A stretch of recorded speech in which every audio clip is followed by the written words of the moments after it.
Hey. Hey. Hey.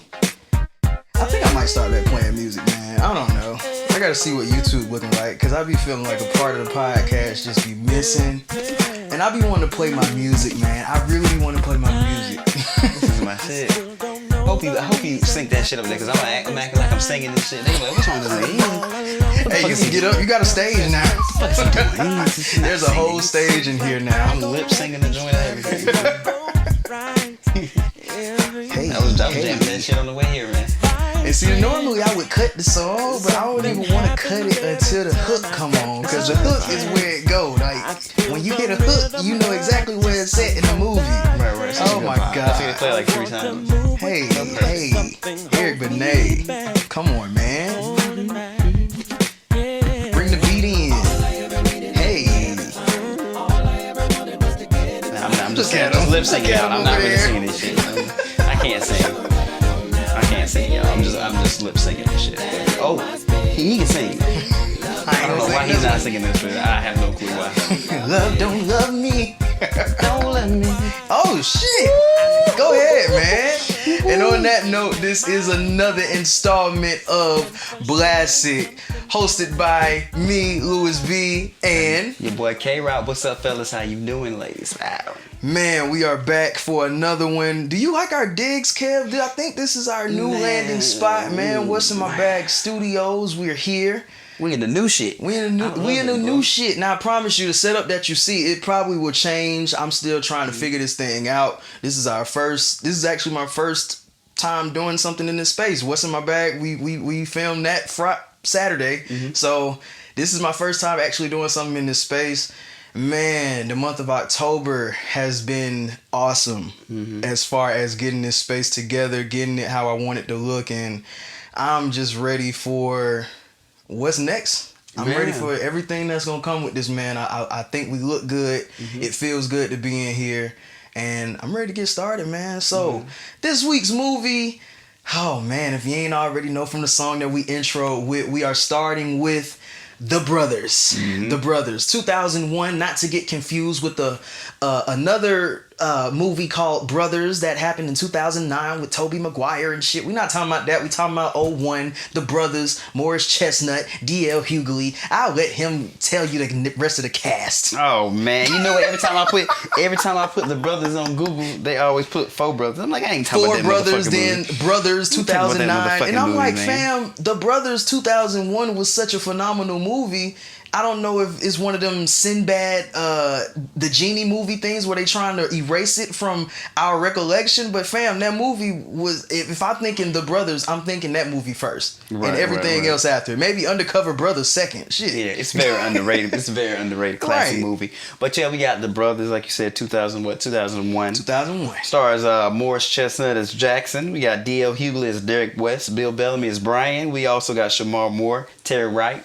And then, to round out the cast, we also have Gabrielle Union, Tatiana Ali, Jennifer Lewis, Tamala Jones, Clifton Powell, and Marla Gibbs, the great Marla Gibbs. So, them OGs, a whole bunch of other people, but that's the main cast right there. The Brothers, to me, is an interesting movie because it's one of the movies that I think we need. Mm-hmm.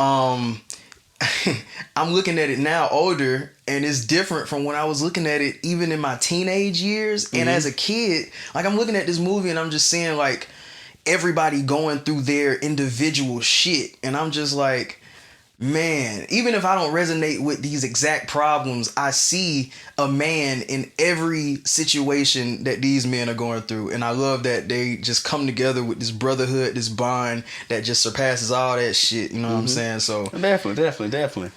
Man, like you said, I agree 100%. It's a great movie. One of my favorites. Probably my favorite of what we've been doing so far. Right. But yeah, as far as the black facts are concerned, it was released March 2001.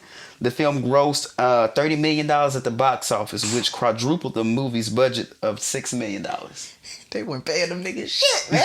Of 6, and that's wild. And then they made this amount of money. And these folks not getting paid shit, man.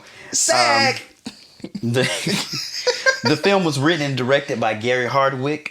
He directed other films and TV shows such as Deliver Us from Evil, another great movie, another one of my favorites, and Hanging with Mr. Cooper, the old TV show. You know what I noticed? I'm glad you said that, because I noticed something when I listened to the movie, and I just be nitpicking because I'm a movie lover now. Mm-hmm. If you listen to the score of The Brothers and kind of listen to the score of Deliver Us from Evil, they sound the same. Yeah, the score, the background music, even if they hired the same artist to make the music, it just... Probably the same year too, though. Yeah, probably the same year too. So a few more random facts we got. This would be considered D.L. Hughley's first major film role. Technically, a couple years before that, he did the voice in Inspector Gadget, but in TV shows in front of that. But this is his first physical film role. Did TV shows and shit like that. Okay. So Hughley's came after that. No, this is his first major film role. Gotcha. He did the Hughleys and all that before that. So Morris Chestnut, Gabrielle Union, Tamala Jones, they was also in 2 Can Play That Game that same year, 2001. They was working. Right. So Jennifer Lewis, Tatiana Ali. They also was in The Fresh Prince of Bel-Air, which D.L. Hughley also made it a cameo appearance in. It's Marla Gibbs, so they all was in Fresh Prince of Bel-Air. But that's pretty much what I have for Black Facts. And you know me, man. Roger and Ebert, gotta give it to you. So this is what they said about The Brothers. Opening paragraph. The Brothers is not... Sorry, y'all. It's so funny trying to do this shit, man. The Brothers is another movie about black guys who have been friends since childhood and how wedding bells are breaking up that old gang of theirs. This is getting to be a genre. I was reminded of The Wood. What makes this one interesting is the way one couple actually deals with the crisis that threatens to keep them apart instead of saying all the wrong things at the wrong times in traditional idiot plot fashion. What the fuck does that mean? I don't know. I have no idea. That was bullshit, because I those are 2 different movies. Like, I didn't even see that problem in The Wood. Like, I would not think of The Wood in this. If I thought of anything from this movie, I thought of, what is the name of that movie? Where they were grown. The Best Man. I would get more of The Best Man. Yeah. Just for it being... Not The Wood, though. Just for being brothers that are grown. The Wood is literally more of their adolescence. But they never said, like, we feel like some type of way because he's getting married in The Wood. Like, never. And we just wanted you to get married if you wanted to. Right. Let's get to the movie, because that's bullshit. Let's get to it, man. I don't know why I'm disappointed, because that's not my... Listen, man, the movie starts off in an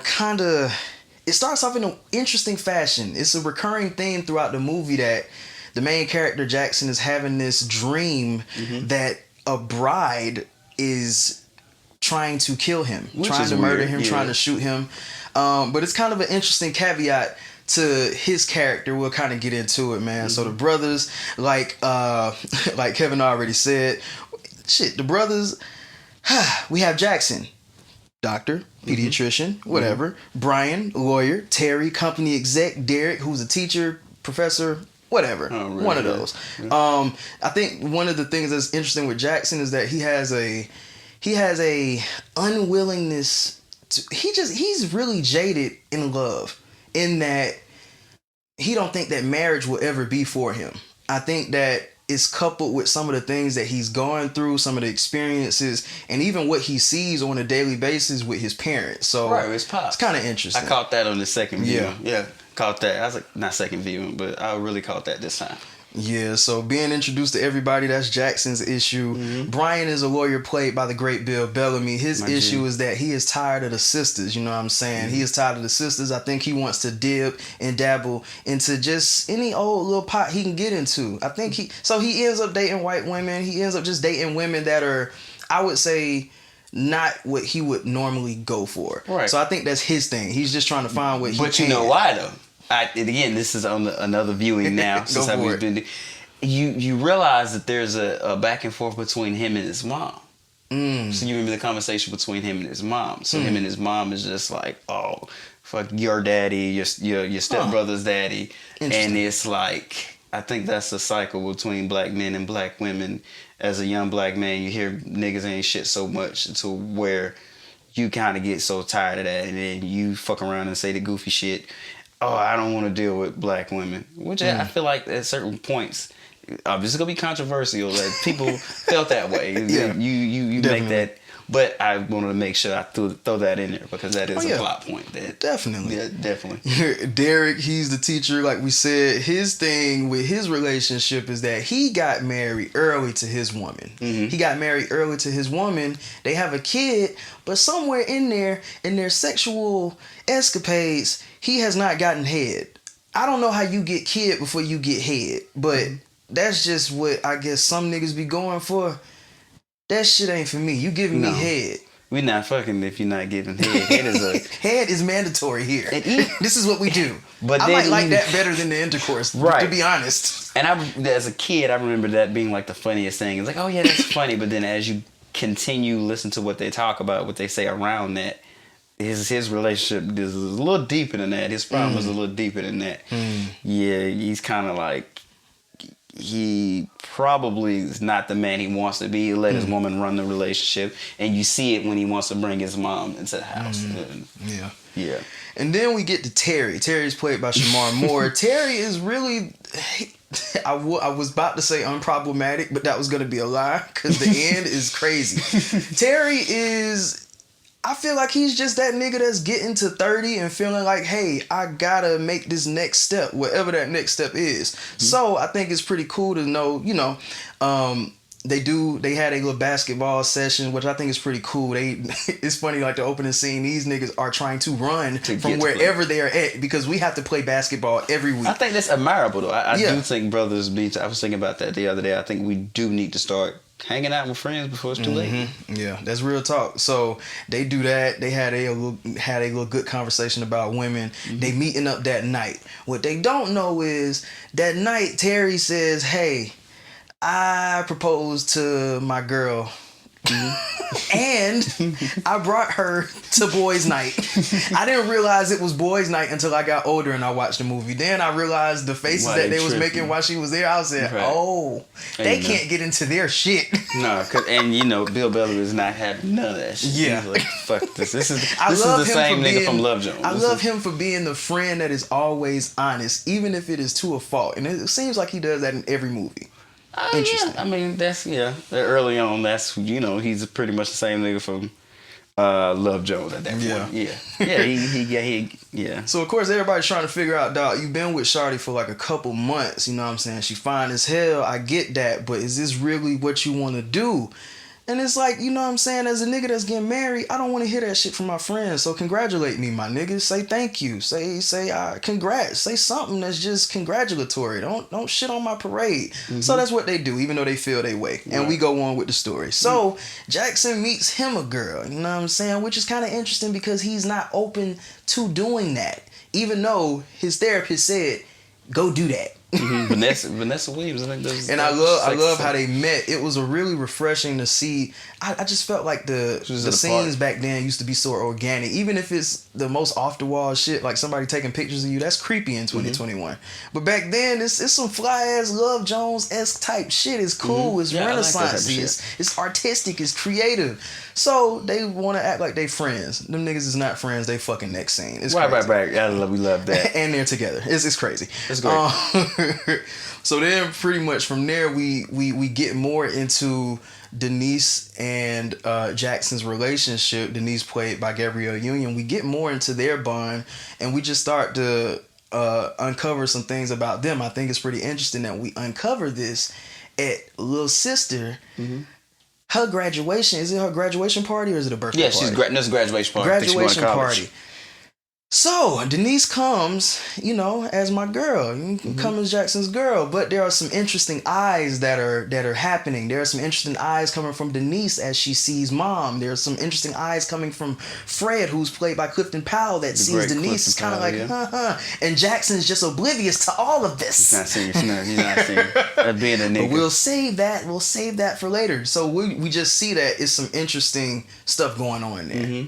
And I think that's interesting to know. And we also get a look into the parents, which I think is pretty cool. His parents are divorced, but just like a lot of our parents, They can't let each other go. Right. I mean, at that point, at that age, it ain't shit out here. It ain't shit out here at this age. So I know it ain't shit out there. The chick Fred brought to the party, it's like, dog. I love her, Keisha Sharp. I love her, Keisha Sharp. I'm gonna shout out to that Stink actress. ho, Yeah, I love. stink ho. That was great. That was ADR. We were talking about ADR. That was ADR. Really? Yeah, I'm pretty sure it was. I'm pretty sure it was. But I wanted to. You said you mentioned Tatiana Ali. That was her whole character. I noticed now too. But the 50th, 100th viewing, I noticed her thing is pretty much what the women are on right now. The whole I don't need a man, I don't need a nigga, we strong black women, and then the older women was like, we know what the fuck you're talking about. We need black men. Listen, ladies, have you ever heard a nigga say we don't need women? No one's ever said those. We never. Can we just end that whole shit there? Have you ever heard a nigga say, yo, we don't need women? So why the fuck would y'all say y'all don't need men? We need each other. Shut up. That's a whole nother conversation. That's a whole nother conversation. But you know what, bro? The thing that I realized after this being one of my favorite movies, I really sat there and noticed, like, I'm the age of these characters in this movie. It's scary. Point. It's like, I thought about you. I was like, whoa. I said, I wanted to ask, do you think it's too late? Do you think it's late? No. Why do these movies make it seem like 30 is just like...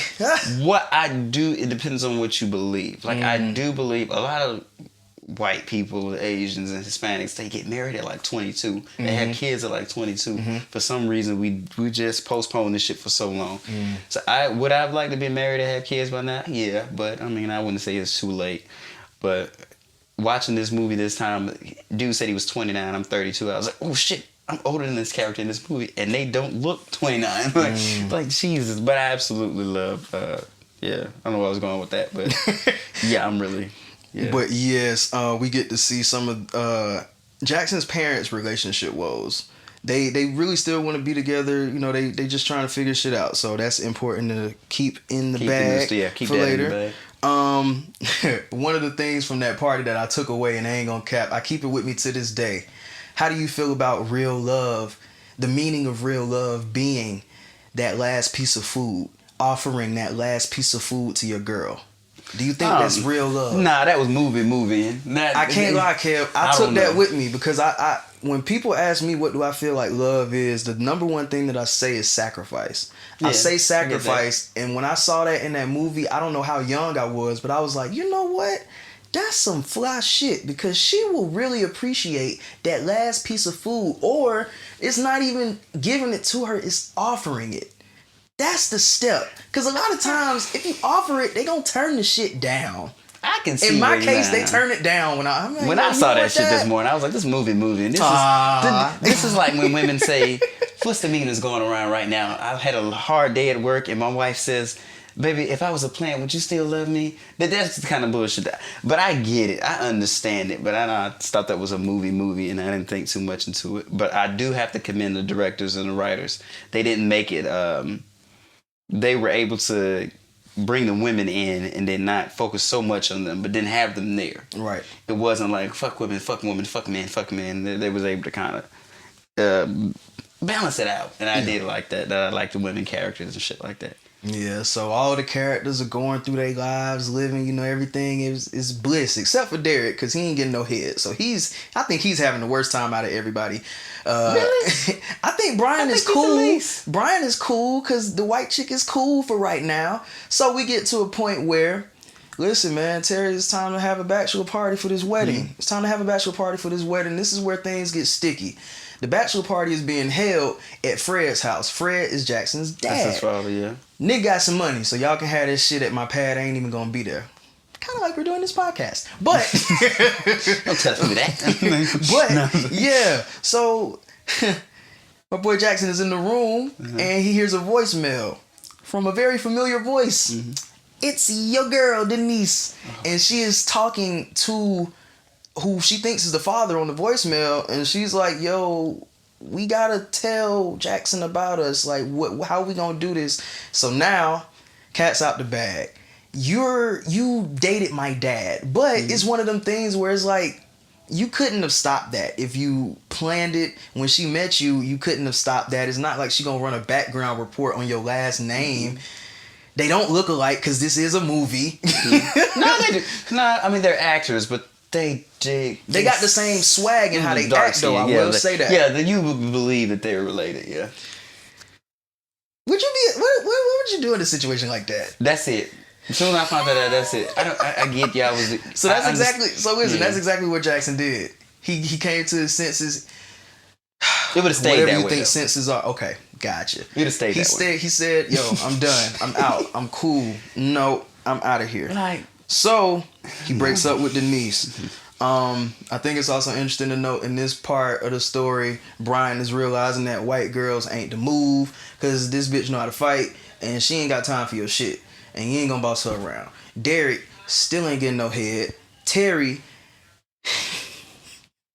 my nigga's starting to develop cold feet. right. And I don't know why. This nigga's pissing me the fuck off. All this time you wanted to marry this girl, and right the day before, the week before, you don't want to marry this girl. Right. And she's a fucking marksman, and she know how to shoot. Right. And she made sure she told you niggas that at the beginning of the movie. I believe I think why I like the movie so much is when you're introduced to the characters, you say this is the problem, but then the more the movie goes, it's deeper than that. It's rooted in Shemar something. Moore. I'm scared of commitment because of my father, Bill Bellamy. I'm done with black women because of how my mom treated my dad and my little brother. D.L. Hughley's character. I'm not getting any head. You think that's funny, but it's really he's not feeling like he's controlling the relationship. I can't bring my mom and all this other shit, and you know. And then with Shemar Moore, That's a good point. Shemar Moore. That fucker's just... His character was really random because he didn't have an issue until the very end. He was the most calmest character until the end. And you fucked shit up the most. Because your girl is a marksman and she came to a house that wasn't even her house. And she just started shooting He was shit a little up. one note there, but that's fine. Everybody doesn't have to have a... You know. Why is your girl shooting my house? Right. Hey, funny line. That nigga Bill Bellamy... Several funny lines. That nigga Bill Bellamy, they getting shot at. He looked up, he said... Who was that? He looked up, he said, that's your bitch. What the Oh my hell? God. Why you at we my gotta house? go through the lines, bro. We gotta go through the favorite lines and scenes. But you know what? When they was at the Bachelor Party, the only thing I could think about was you. Because they showed Shemar Moore dancing, and then I immediately thought about Soul Train, where you used to laugh at that nigga on Soul Train. Oh, God. Nah, because Shemar Moore be on social media nowadays. I don't know if you see him, but he be doing all that weird shit. I love him, bro. They be on that dance and shit. All these niggas dancing. You gotta now. think, bro, when you that old and you still got it. still and, got and, money. And you still You got still it. fine. And niggas, bitches still love you. Like, you have to. So pretty much, man, Jackson has to go out and play the mediator, even though he sees this vision that he's been having this whole time about the fear of commitment, kind of put things into perspective for him into his own relationship. So as he played mediator for that, of course he got the situation good. She ain't ready to shoot them niggas no more. They about to get married again. So then we jump to them getting married and everything is good. That's moving right there again. Because like everybody's situation was good. The nigga got head. The nigga just started getting head at the job. That's fine. I'm talking about the moving here for me is she's shooting up a house and even if that's the neighborhood. Nobody's outside. Even then, even after, if my girl's shooting at me, that's it. Like, I don't care what I did before that. Out of here. And even the homies, you shot up my house. Bill comes out and says, who's gonna pay for this shit? Fuck your bitch after that. Like, there's no... That's movie. I love it, but that's movie for me. But yeah, there's so many great scenes in this movie, man. The shootout scene, that's great. All the basketball scenes are great. They're going back and forth. They're talking about each other's problems. They're like, this happened. I'm not getting hit. God damn. They're like, you're not getting hit. Like that's what? even worse.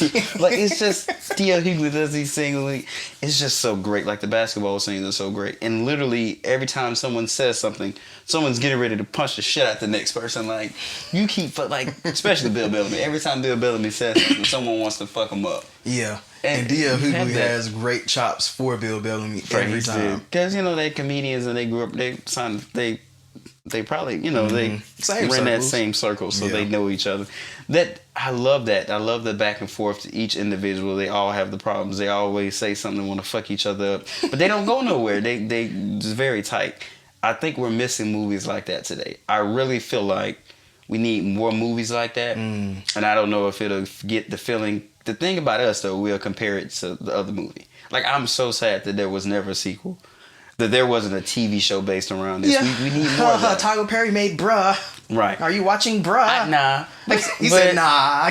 But but I'm not gonna downplay it because I haven't personally seen it, but I'm pretty sure it's probably more on the lighter side. But we need something like that. But it's just such a great movie. If you have not seen the movie, I definitely suggest you guys see the movie. Mm-hmm. And I think and sometimes I watch the movie, I'm like, everybody's doing perfect, everybody's doing well, but these brothers should be doing way more. Bill Bellamy has a Christmas movie out. Shemar Moore is on television. D.L. Hughley is on radio. Working. They working hard. But for what I'm in saying, different fields. Right. I think everybody's realizing that, hey, what we was doing at first ain't what we got to do forever. And I think everybody's just starting to tap into different things. Like D.L. Hughley's crazy with the radio shit broadcasting. So, it's different strokes. He's a different type of beast. Bill Bellamy's getting back on that comedy circuit. You know what I'm saying? So, Bill's never left the comedy circuit. He's getting back in the movie circuit. D.L. Hughley is the type of dude that's not for everybody. So he has to get in where he's fitting. So because he talks a lot of shit. Shemar Moore, Morris Chestnut, they pretty niggas. They'll always have jobs. But like I said, I really think that they should have had like a sequel to this. The director, Gary Hardwick, he's a great guy. Deliver Us From Evil, another favorite of mine I really liked as I got older. He directed that. I don't know what kind of... he writes books and shit now, but I think he should do more movies as well. But you know how they do us. But definitely, man, that's one of my favorite movies, like I say, man. Listen, man, I think that's another Blassic. So, in our new space, it has been me, your host, Louis B., and... it's your boy K-Rob. And I'm ready to go. This is such a laid-back movie, man. We delivered that so laid-back because the movie itself is so laid-back. I love it.